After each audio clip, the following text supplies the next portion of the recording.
Physics की एक ऐसी हेडिंग जिस पर बच्चों का ध्यान कम जाता है, लेकिन बोर्ड एग्जाम में ये पूछा बहुत बार जाता है। कभी कभी एक नंबर में इसका केवल वैल्यू पूछा जाएगा, म्यू जीरो एप्सिलॉन जीरो में संबंध लिख दीजिए, उसका फार्मूला डायरेक्ट पूछ लिया जाएगा। और कभी कभी पूछा जाता है कि फार्मूला आता कैसे, यानी इसको व्युत्पत्ति कीजिए, इसमें संबंध स्थापित कीजिए।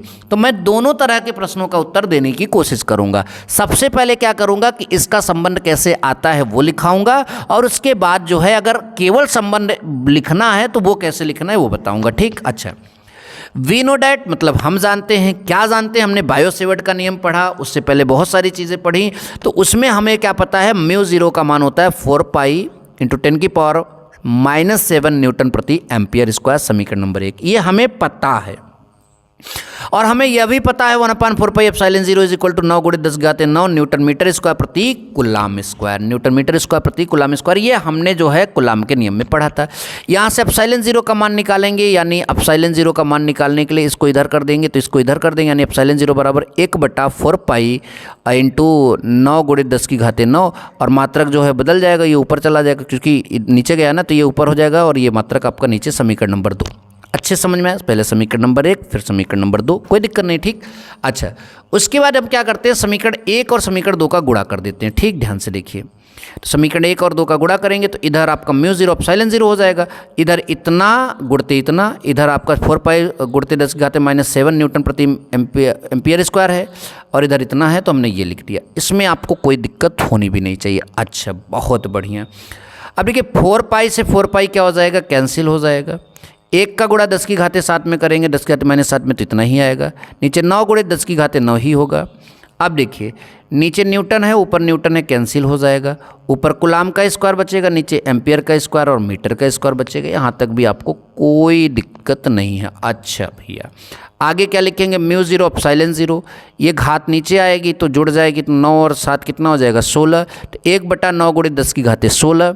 उसके बाद जो है कूलाम की जगह हम उसका मात्रक रख सकते हैं एम्पियर सेकेंड। ठीक, कूलाम का मात्रक एम्पियर सेकेंड भी होता है, तो एम्पियर स्क्वायर सेकेंड स्क्वायर हो जाएगा, और नीचे से पहले से भी आपका एम्पियर मीटर स्क्वायर था, वो मैंने लिख दिया।